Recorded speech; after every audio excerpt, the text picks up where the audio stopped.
know what most white people in this country feel. I can only include what they feel from the state of their institution. Now, this is the evidence. You want me to make an act of faith, risking myself, my wife, my woman, my sister, my children, on some idealism which you assure me exists in America, which I have never seen. Today's topic is the Green Book. We sit down with host and award-winning BBC broadcaster Alvin Hall to explore how he came about the Green Book and why it inspired him to take this trip, talk about the history of the Green Book and how it's different from what Hollywood would have us to believe. And he also shares with us some heartbreaking and inspiring stories that showcase how Black Americans used the Green Book and what they had to do to survive on the road. We hope you enjoy the conversation.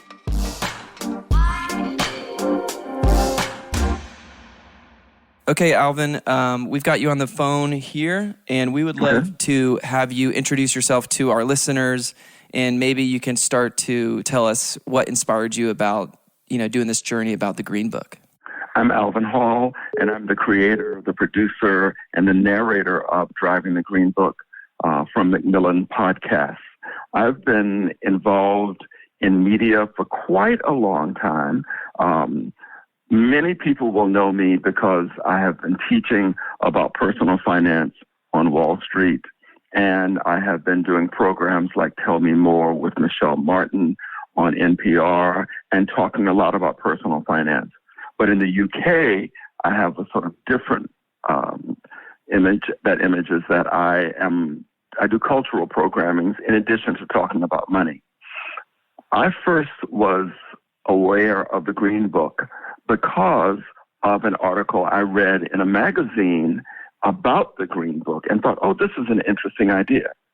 About the same time, I was working on a show in London, and the producer of that show knew another producer who had read a small article about the Green Book and was looking for somebody to work with in producing a show. And she introduced me to this producer in London. His name is Jeremy Grange. We came up with a program. Initially, the BBC only wanted us to do a 27-minute program. But after we did that first trip, which was from Tallahassee, Florida, my past, into the contemporary world of travel, Ferguson, Missouri, we were given 27 minutes by the BBC, and I went and begged to make it longer, and they gave us 37 minutes. So that was the first program I did on the Green Book. That program was really powerful, but it never aired in America, probably because we couldn't get all the clearances that we had in England done in America. That was in 2016. I had wanted to do another program about the Green Book, so this idea came to me when I was at the Museum of Modern Art in New York City, looking at an exhibition called The Great Migration by Jacob Lawrence. They had pulled together all 60 of his paintings. And in that show, there was an infographic showing how much the population of Detroit had increased from 1910 to 1970, the African-American percentage of the population. In 1970, 1.7% of the population of Detroit was African-American. By 1970, it was over 43%. It was a huge increase, one of the largest ones in America. So I thought, all these people are moving north from Georgia, Alabama, Mississippi, Louisiana, and they're moving to Detroit or areas north of there. So this would be a way back home to visit relatives that many of them would have taken. That became the genesis of the idea for this road trip. Wow. Yeah, can you kind of paint the picture for us, like the beginnings of that, and like what was happening in our country around the time at the beginning of this, like just kind of put in perspective of a 10,000-foot view of what's happening in America? There's a wonderful book written about this called The Warmth of Other Suns by Isabel Wilkerson. Yes. And she describes how all of these people in these small towns in the South were experiencing deprivation because they were tenant farmers and were not being treated right. Many of them were caught in these cycles of poverty because they could only buy food from the store owned by the person they were working with or the company they were working for, and hence they were in perpetual debt. People like doctors and nurses who had professional degrees were limited in the possibilities of what they could do. And if you were clever and had skills, there was not an outlet. So many people started to move north, first to look for better opportunities for work, to improve their housing conditions, to improve opportunities for their children.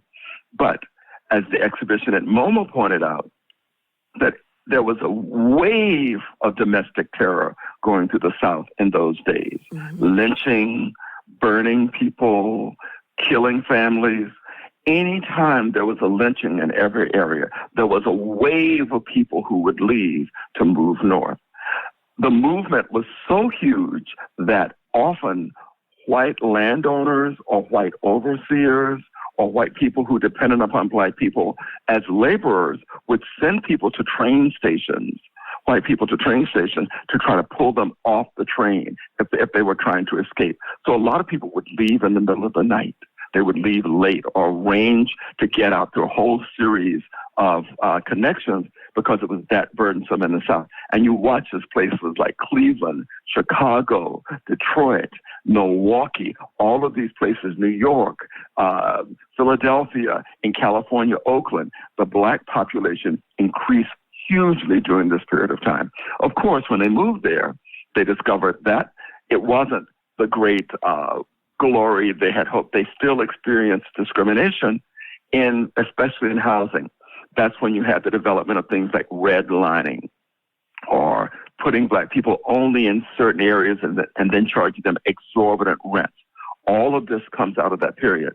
But for those people who held on, who had tenacity, and many, many people did, they took jobs in the car industry, they took jobs in related industries, they earned enough money to be able to buy a car, and for the first time had their own freedom. They could set their own schedules. They could travel when they wanted to. They could go to the store when they wanted to, and they could go back home to visit relatives without having to endure the indignation of public transportation.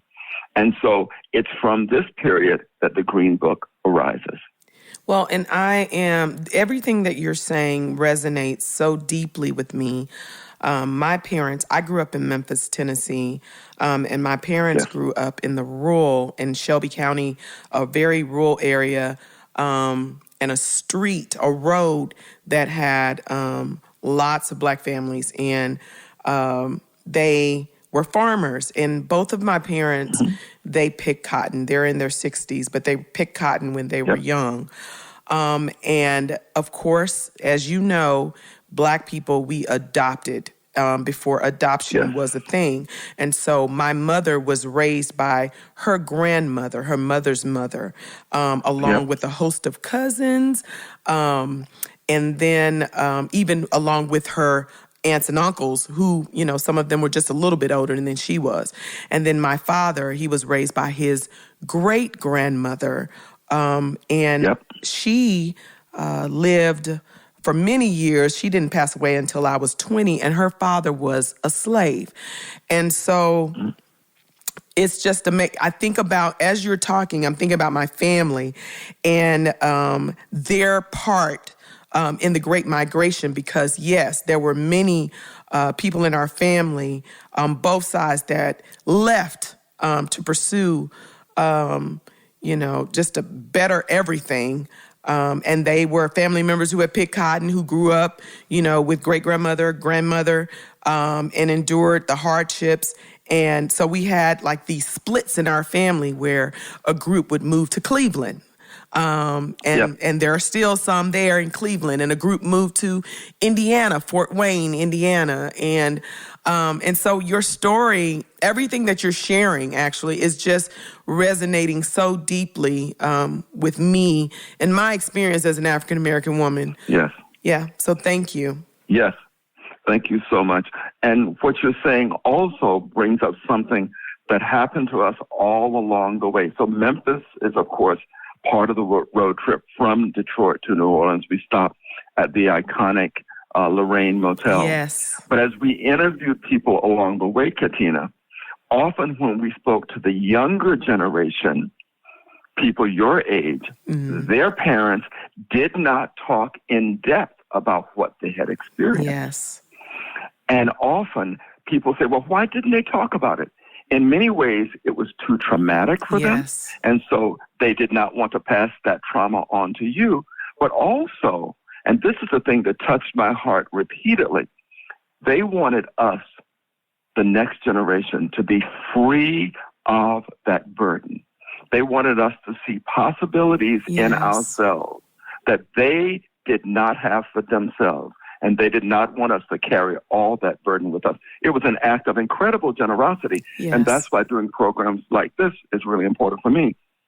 Because in many ways, as we discovered during the trip, it opens doors to memories for the people that we interviewed. And that becomes a really strong part of the series, these memories, these experiences, these stories, often which these people have never had a public platform on which to speak about them. And that's why what you're doing is so critical, because we've lost a part of our history. I personally am very invested in those stories because we don't tell them enough and we don't give them the dignity that they are due as a people group who lived in such a way, like where, you know, we made a way out of no way. We made $1 out of 15 cents. That's right. And so I was one of the kids when I was little. I gravitated towards my elders, and I just demanded that they tell me everything about who they were. And you know, I just would press and press. And even with my parents now, I'm like, tell me. And I can see the pain.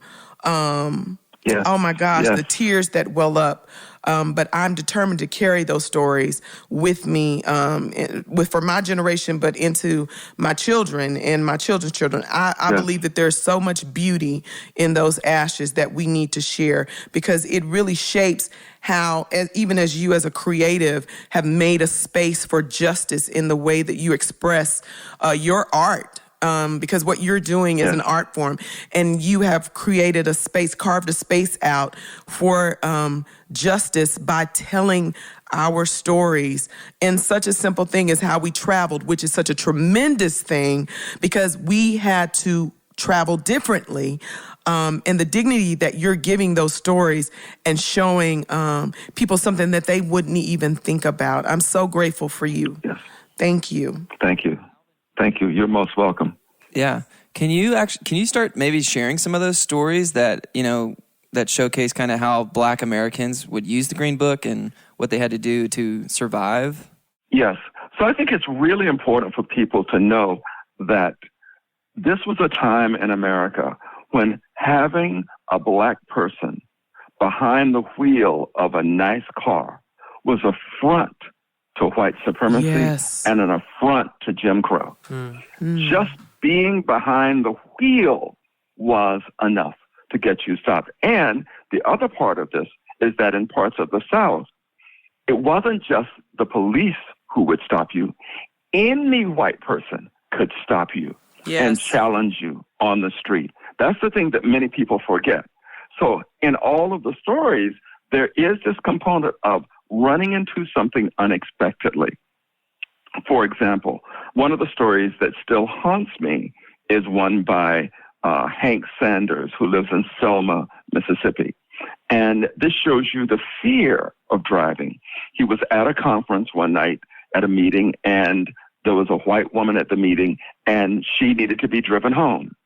And if the people at the meeting drove her there and back, it would be 40 miles when it was on his way to where he had to go.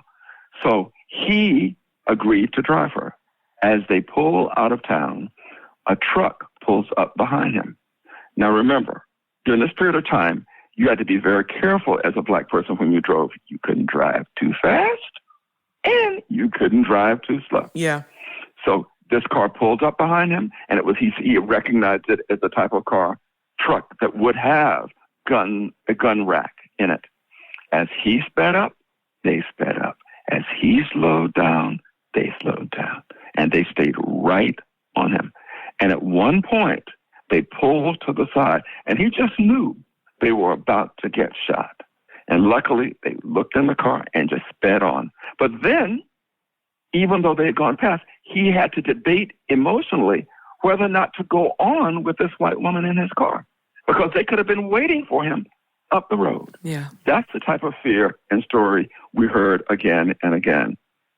We also heard about people stopping at gas stations just to pick up gas, just to buy gas, and not being allowed to use the bathroom.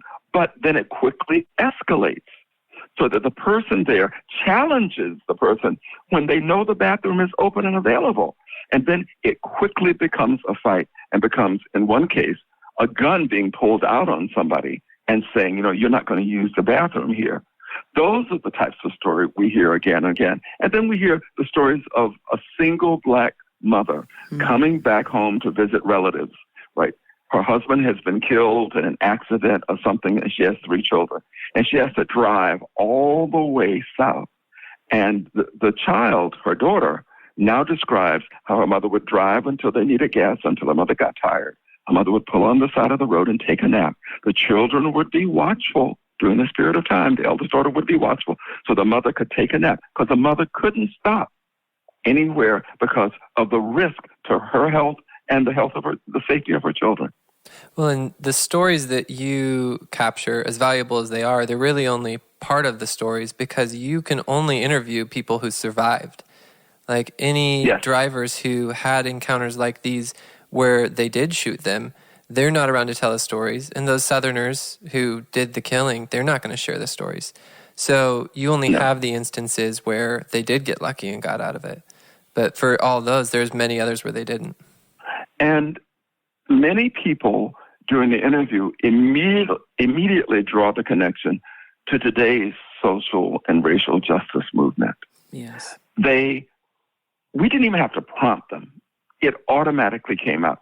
They would tell the story of the past, and then they would fast forward and tell a story that happened 1 year ago, 2 years ago. Oh, yes. With exactly the same dynamic, involving some case themselves, but more often than not, involving their own nieces and nephews or their own children encountering the same problems. Too often it felt like deja vu. And Wow. Alvin, I experienced that in Arkansas, driving through Arkansas, coming to school in Texas, where an officer was following me, and he kind of, really drove really close to my tail. Yes. And then I sped up out of fear because I didn't know, I was afraid that he was going to hit me. He was driving so close.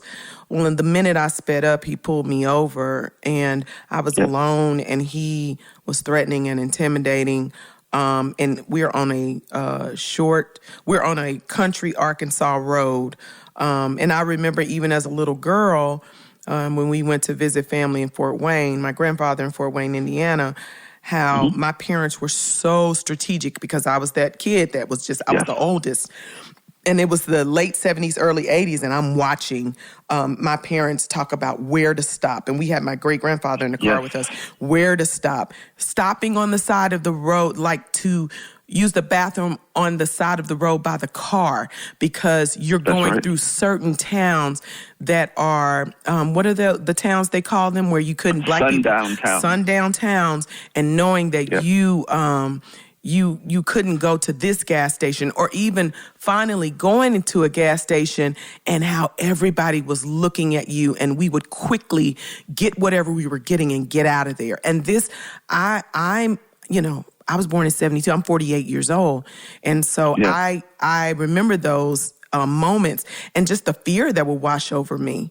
But then just having to use the bathroom in the grass by the car with everybody, with other women standing around you, just the stripping of dignity that is. And because we couldn't go to a gas station and use the bathroom in the 70s and 80s. So talk about that. Many people thought that things changed with the passing of the Civil Rights Act. They thought that things changed in 1964. They did not. Right. In all of these small communities across America, they held on to these behaviors because they were comfortable with them. They didn't want them to change. They felt they were a right. Yeah. That's the part that I think many people don't even realize. The fact that we had to be imaginative. We had to plan out our routes.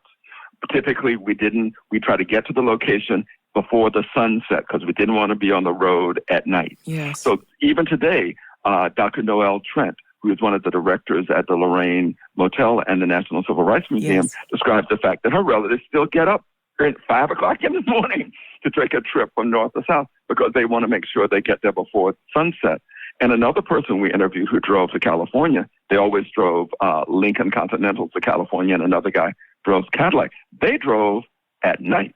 Yep. Because they got so many tickets just for being Black people behind the wheel of a nice car. Absolutely. And Eric Finley said that all the pictures from one of the family's trips is them paying a ticket to a constable beside the road. So their answer was to drive at night and drive just continually all night long so they would avoid the white gaze. What's also interesting is that while I'm doing this series, I live in New York, and I'm talking to many of my white friends about this. They have no idea that this was going on. Yeah. And this has been the part that probably stays with me in both a good and a bad way. I interviewed a wonderful guy in Detroit, Jamon Jordan, and he is a former teacher who is now a tour guide and avid Detroit historian. And he just tells the most amazing stories. And this was on our first day of our road trip. And he talked about how the government gave people cover. And in all of these towns, all of the white people were given cover because the government would make the decisions. The town councilman would make the decision. They would often be overtly or subtly implementing racist or bigoted policies. Right. But yet the people would say the government did it, but yet they had voted these people into office. Yeah, yeah. So it was that duality that still sits with me. And people say, well, I didn't know about it. And I didn't know any Black people growing up. I would go, well, let's look at what was probably going on in your town during that period of time. And they are amazed. Wow. And so the series ended up being about an exploration of these memories. Yes, we started in Detroit, and we went to Memphis, and we went to Columbia, Louisville, Selma, all of these places. But at each of those locations, we would start this conversation about what was it like to use the Green Book here? What was this place like during that period of time? And they described these incredibly vibrant communities away from the white gaze where Black people could have a good time, commune, meet friends, eat good food, and relax after having to deal with all of this stuff. And then if you wanted to travel, you had to think about how you're going to travel, where you're going to stop. You had to come up with a plan because you could not get on the road without a plan. Because if you somehow veered off that road, you'd become one of the Black people who would disappear and nobody would know what happened. Talk about these businesses, because you're talking about the thriving communities. Talk about these Black businesses that were created in homes. Like my uncle who had the barbecue pit thing in front of his front yard and sold sandwiches. Talk about that, because that was out of necessity. Now that I think about it, more so than these businesses that came up to help people as they're traveling and as they're navigating. Well, when the Green Book was first published, most of the ads and listings in it were in the New York area, and they focused on automobile companies because, of course, people traveling on the road needed to make sure their cars were in good shape, where they could get repairs, where they could buy tires, all of that sort of stuff. Yeah. But over time, as the Green Book expanded first down the east coast of Florida and then up to the Mississippi, then in 1938 across America, they decided to focus on each town and the local services provided there. So you had all of these people creating what were known as tourist homes. Yes. Tourist homes were where people would come in, early forms of B&B, like Airbnbs, where black women would set up their houses with nice linen, tablecloths, you get food, and you would stay in somebody's house. Yep. Because that was a way when they didn't have a hotel or motel nearby for people to stay in. Somebody down the street would be cooking in their kitchen or would be cooking in a local restaurant. And you see all of this entrepreneurship come out of this period of time. Yes. Hair places for barbershops and beauty salons. You have all of this being created because we couldn't get those services anyplace else. In one of the shows, there's a lady who now is at Tennessee State in Nashville. Her name is Dr. Evelyn Nettles. And her grandmother, Essie Nettles, lived in Moss Point, Mississippi. Mm-hmm. And she owned one of the big, well-known restaurants. And I think it was one of the first restaurants to have a neon sign in that area. But her husband owned the barber shop, right? He owned several other businesses. Yes. And they were, as you said, they saw that there was a need, and they had the entrepreneurship and the drive to do it. But let's look at another aspect of this. Then you have people like A.G. Gaston in Birmingham, Alabama, who creates the Gaston Motel. You have the Baileys who create the Lorraine Motel. Yes. All of these businesses that were high-end provided great services. When we were interviewing Dr. Noelle Trent at the Lorraine Motel, she talked about who stayed there. You had Aretha Franklin staying there. You had Mahalia Jackson staying there. The Staple Singers, Isaac Hayes, all stayed there. When people came to Birmingham, Alabama, all the stars would stay at the A.G. Gaston Motel. Room 30 there was the war room where Dr. Fred Shuttlesworth, the earliest proponent of the civil rights movement, Dr. Martin Luther King, and all the locals met to strategize about their campaign. And when Gaston founded that, he wanted it to be better than the Holiday Inns, and the Holiday Inns were considered the gold standard at that time. So one of the things that all of this entrepreneurship reminds me of, think of how much ingenuity, think of how much just mother wit these people had to have to be able to create and sustain these businesses when the banks weren't loaning them money. Yeah. Or the banks would loan them money, but not enough. Or how they had to find ways to make it work. So it was a lot of creativity going on. So while the story may talk about the difficult parts of it, there was a huge amount of creativity going on. And we have one episode, I think it's episode 5, that we devote to the entrepreneurship of Black women. Because when you look through the Green Book, you look through the listing, you see the name of one Black woman after another Black woman. It goes on and on and on, who recognized the need and sought to provide welcoming, comforting service and great food for people. Wow. And it's so interesting because, again, just resonating with everything that you're saying. And I think about how these businesses had to navigate sometimes in secret. Some of the smaller ones that were in smaller towns, where maybe they were a bed and breakfast, but they had to hide that from the white gaze. And where they were housing civil rights leaders who were traveling through the South. I understand that Dr. King stayed in people's homes.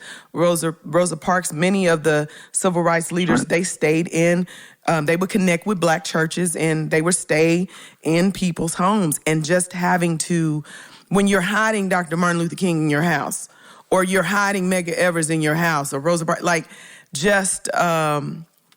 in the rape of Reese Taylor, they had Rosa Parks at her dad's house, and how she was attacked.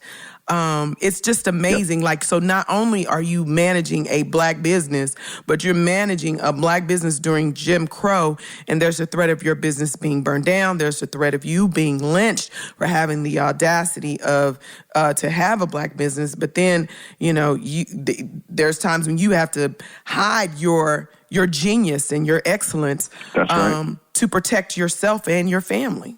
Absolutely. And we heard that story again and again, even at the A.G. Gasson Motel, which was bombed. It's only about 3 blocks from the famous bombing where the 4 young women were killed. Yes. And you look at, and they did it because Martin Luther King and Dr. Fred Shuttlesworth and other leaders were meeting there to strategize, and they wanted to kill them and ruin the business. Yep. So these were commonplace practices all over the South. Yes. And most people in America were unaware because it was so in the black community. One of the things about segregation and Jim Crow that I also realized more in depth than perhaps I knew before was that it was designed to put you in your place. Yes. So we didn't have to even give you a second thought. Yep. We didn't have to worry about where you were because we knew where you were. And we don't have to think about what you're doing because we know that we have the police there to protect us against what you're doing. So you were out of sight and out of mind. Yes. And that was something when you go from town to town that you come to realize that was a real big part of it. But then you discover how locals would vote with their pocketbooks. For example, people tell us one young man, his name is Jesse Turner Jr., I think he's in Memphis. Yes, he is in Memphis. He talks about the fact that when they got to a service station, his father would say, get out and ask if you can use the bathroom. And they get out and say, can we use the bathroom? And say, we don't have one. His father would say, get back in the car. And they drive to the next one because they're not going to buy any gas from somebody who wouldn't let them use the bathroom because nobody could work there all day and not go to the bathroom. Or when they had boycotts of businesses that wouldn't hire black people.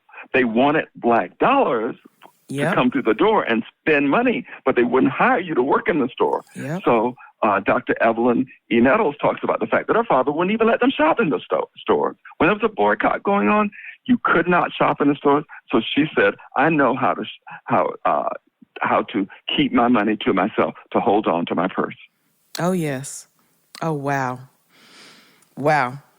I could talk to you all day. This is just, Thank you, it is just so amazing because as I'm listening to you, I'm literally visualizing and seeing the different stories of my family of housing people and taking people in and sewing and cooking and cleaning and, just doing all these things to serve the local community, but the greater community of Black travelers and so, wanderers. So it's just amazing to listen to you. Thank you. Yes, thank you. Thank you so much. Thank you. Yes. Powerful. I love doing the road trip. I did. It took a year for us to sort of edit it into this form because we initially started out, my friend Janae Woods-Weber, who is the associate producer with me on this, we started out this drive thinking that we'd be looking for Green Book locations in each of the cities we visited. And whether it was in Columbus, Ohio, or Louisville, Kentucky, or Nashville, or Selma, we would run into somebody who told us just an amazing story. One of them, which is one of my favorites, is by a wonderful woman named Mary Ellen Tyus, who we met in Louisville. And she describes her summers spent at one of the premier Black resorts in the country. And I can't believe the name just went out of my mind. There are 3 of them. There is Fox Lane, there is Oak Bluffs, and then there's this one in, I can't remember the name of it. It's pathetic. I'll get it though. That's okay. And she describes how upper middle income Black people would go to these areas. And so the families would go up with the children and spend the summers there, and the husbands would go back and forth. And who knew that these places like that existed? But it was where Black people of means and accomplishment could go. She talks about when Della Reese used to come and spend time at this place. And all of these stars, the 4 tops, would come to these places and spend time. And they would all be on the lakes. And all the businesses were Black, the hot dog stand, the ice cream stand. And this was a huge community up in Michigan. It was just fantastic. So that's the type of thing that you discover on this show, that it's not just people, people making do in the South, there's a whole richer element to this also. And again, it's about Black people showing ingenuity, yes. creativity, but also knowing that you couldn't show it to the white gaze because you could never tell what the consequences were going to be. Alvin, probably most of our listeners, and I mean, just honestly, most white people probably only know about the Green Book from the movie that came out a couple of years ago. So that's true. I know that you've kind of alluded to some things just kind of practically, but maybe you can speak to that person who's only seen the movie and has been listening to this current episode. But yeah, what would you say to those people? The Green Book was created by a postman named Victor Hugo Green. He worked in New Jersey, but lived in Sugar Hill in Harlem. He and his wife, Alma, would take trips to the South, specifically Richmond, Virginia, where Alma had relatives. And on those trips south, they had a hard time finding services that were welcoming, that they could use along the way. In addition to that, Alma had a brother who was a jazz musician who toured.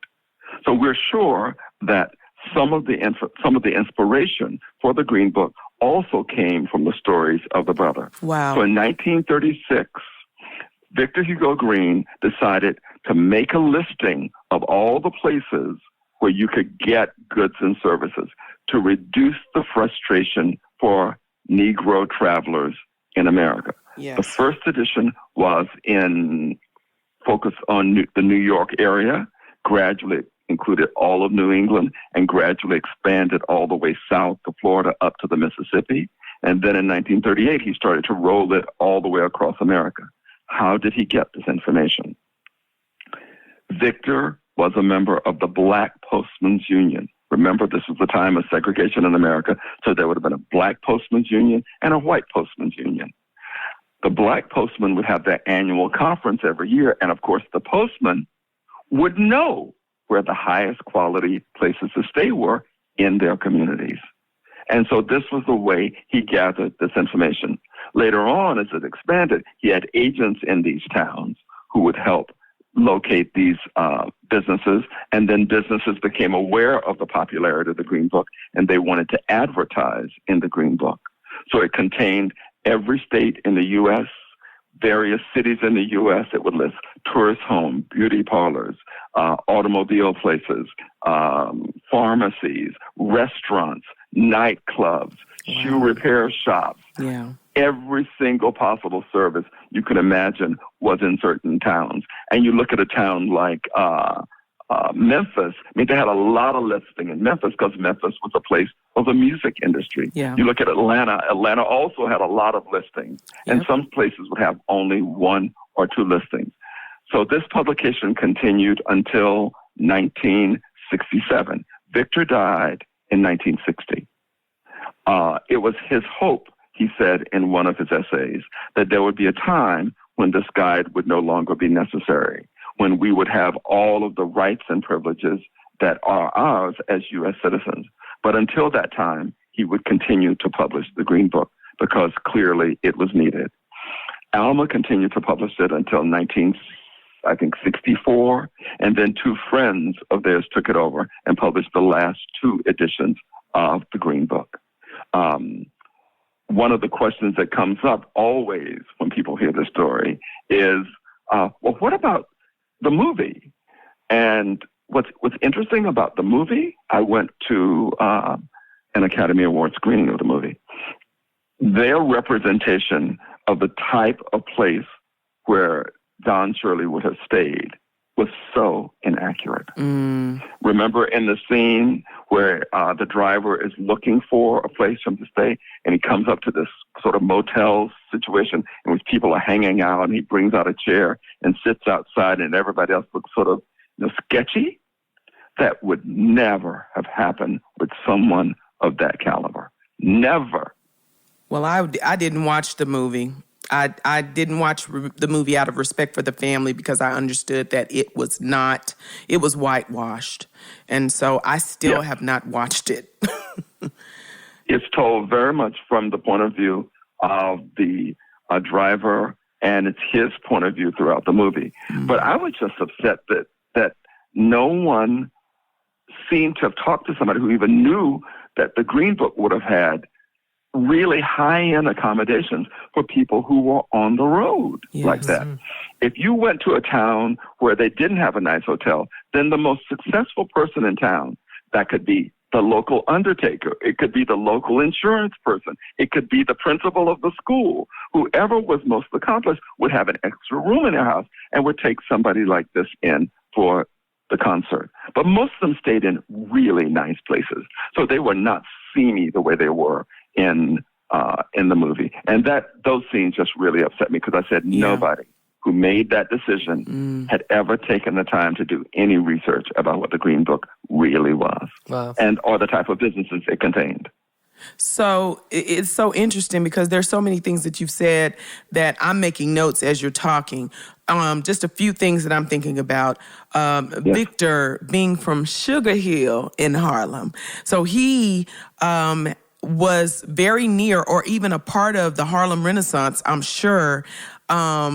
And just experienced all that Black excellence in where he lived. And so the possibilities were endless, including for a Black postal worker who probably was just, I don't know where his route was, and if he encountered white people at all, but I'm sure people, looked down on him on the daily, and as just a Black man, and that he would put together such a great work, like a great, this book that embodies like Black ingenuity and entrepreneurship and genius. And it's just amazing.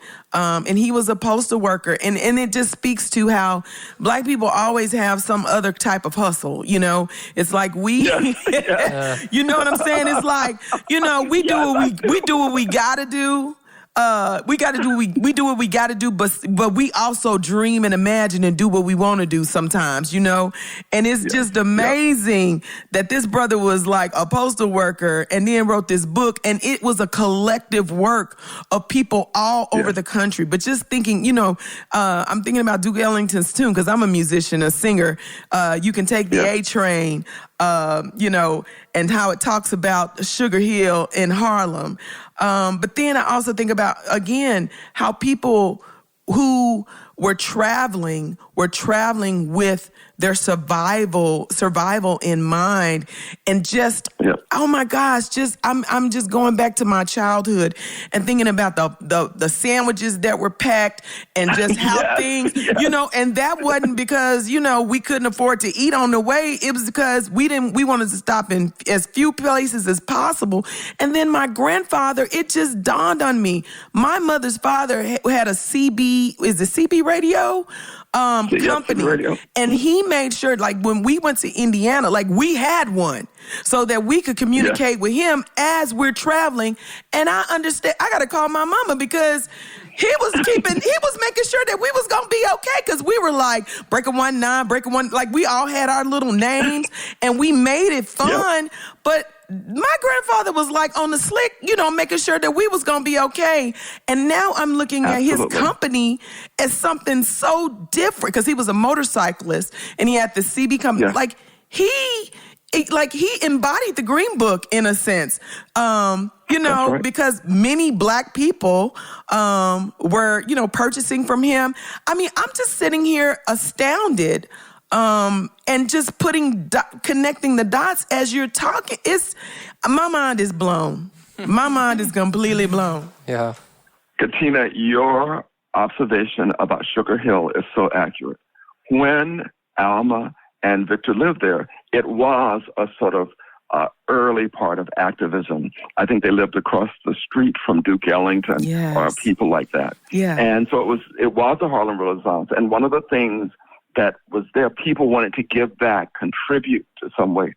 We talked to Dr. Eva Bayham at Dillard University, and she talked about the fact that just putting together the Green Book was an act of resistance. Yes. You weren't going to sit there and take it. You were going to come up with your own solution. Yes. Victor knew it and hoped it would be temporary. but it was an act of resistance. You won't give us what we want. You won't give us the protection that we want. We'll create our own guide, and our people will create businesses in response to this so that we will be able to travel in America with dignity. Mm-hmm. Wow. And that is what we're doing today as we're divesting from systems, as we continue to divest from systems that don't include us. We're creating our own. We're charting our own. We're building our own path. Like we're just continuing on the legacy that we've been given. It's amazing. Yes. Wow. It's amazing. It truly is. Wow. It truly is. Alvin, it's like inspiring and just awesome to hear some of these stories. And just to like recast for our listeners, mostly white listeners, the story of Black people in this era. Like the Black people were these underdogs who were overcoming all these obstacles and just coming up with so much creativity and hospitality and ingenuity to make life work and finding ways to thrive and push back and resist. It's inspiring. It's incredible. I wonder if... you can respond to that. I just want to say one thing. Everything you say is absolutely accurate, but I think there's also an interesting psychological element to it. We did not let ourselves be trapped by people who want to hold us in the past. Yes. We let our minds and our imaginations push forward. Yes, we may have had to adopt a certain persona at some time in order to make it from point A to point B, or in order to make sure we didn't get hurt or our children didn't get hurt. But in our own minds and our own spirit, we were always looking forward. We were always not letting ourselves be trapped by other people's perceptions of us at that time. Yeah. Yeah, it's so good. Well, and just real quick, I'm sorry, Garen. It's so amazing. You were talking about Black women being entrepreneurs, and I think about like that legacy of Black women. And I, growing up with at one point we had 5 generations alive at one time, and so my great-great-grandmother, great-grandmother, my grandmother, just all of these people. Wow. And so I look at Black women as just like the consummate hostesses, like just this idea, Black women would just always be ready. Just growing up, there was always an extra food, that was set aside for guests, or an extra place setting it was like our home, like me growing, like our home was always ready for somebody to come in. Because you never knew when somebody was going to show up and when someone was going to have a need. And, it's like, the beds were always made. The house was always clean. I mean, everything was always with nothing. Like with many of us having nothing, just having that extra piece of chicken, that extra, place setting, with potato, whatever.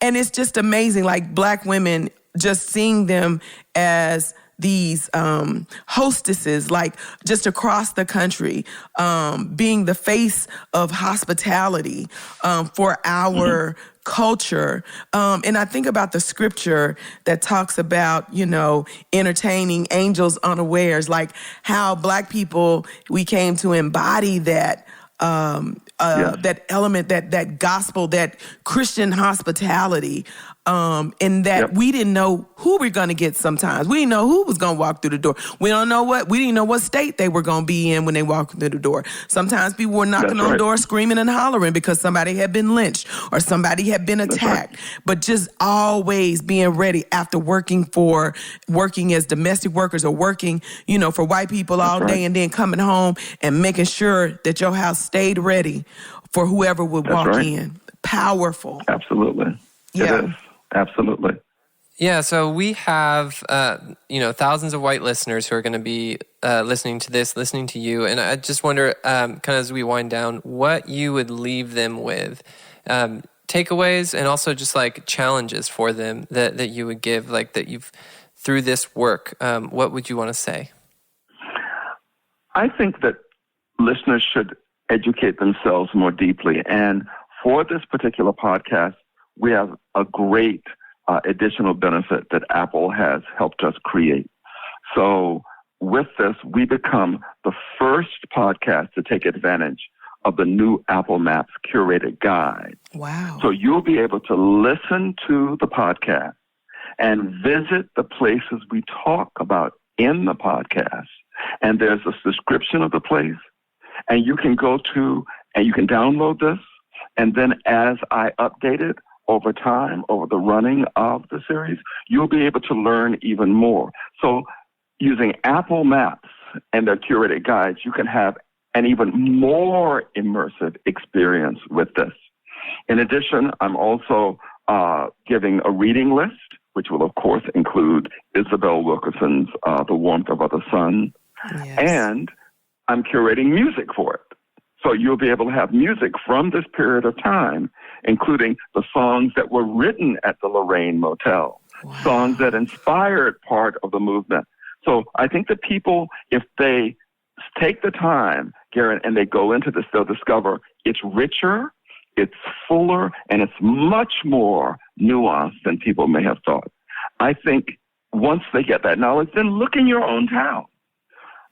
Wow. I did not know that in Tallahassee, Florida, there was the Abner, Virginia Hotel. I drove as a child, well, I didn't drive, my relatives did, down Railroad Avenue. Of course, it would be Railroad Avenue in a southern town, separating the black part of town from the white part of town. Mm-hmm. But we drove down this area, and I didn't know that this was in the Green Book. This place sat there in the woods. I had no idea. Look in your own community to find out where there is a location that may have been listed in the Green Book. And maybe it's time to get on board with that and try to restore that so that this part of history is not lost. They saved the Lorraine Motel. In his last week in office, President Barack Obama signed a document putting the A.G. Gaston Motel on the National Registry of Historic Places. Wow. All across the country. In Cincinnati, they're restoring the Negro Women's Club that's been there for 150 years. Wow. These businesses, these organizations, their buildings and their locations should be saved because they're part of history that represents the diversity that was never taught about when we were growing up. Yeah. We were taught very much a limited view of history. Yeah.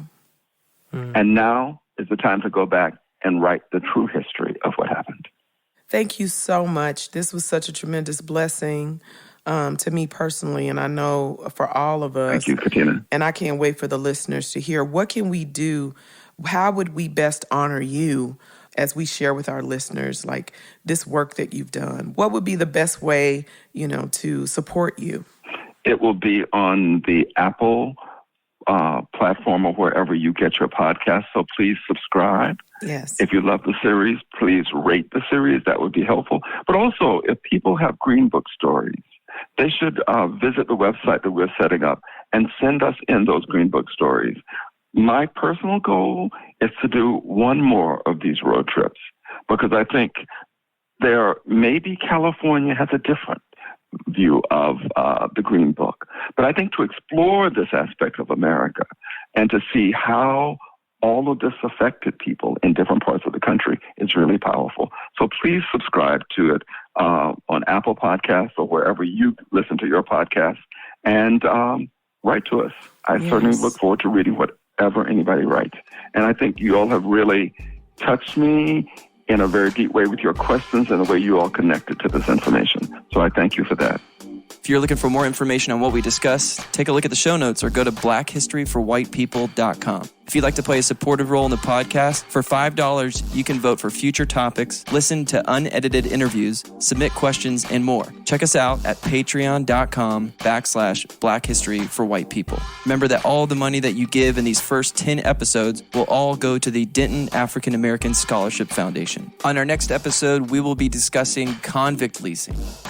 We'll leave you with this quote from James Baldwin. "We are all midwives trying to give birth to a new America. In the past, every time we came to the moment in which the new America could be born, white supremacy was the umbilical cord wrapped around the baby's neck, and we let it snuff the life out. Let's be better midwives as we try to be better people."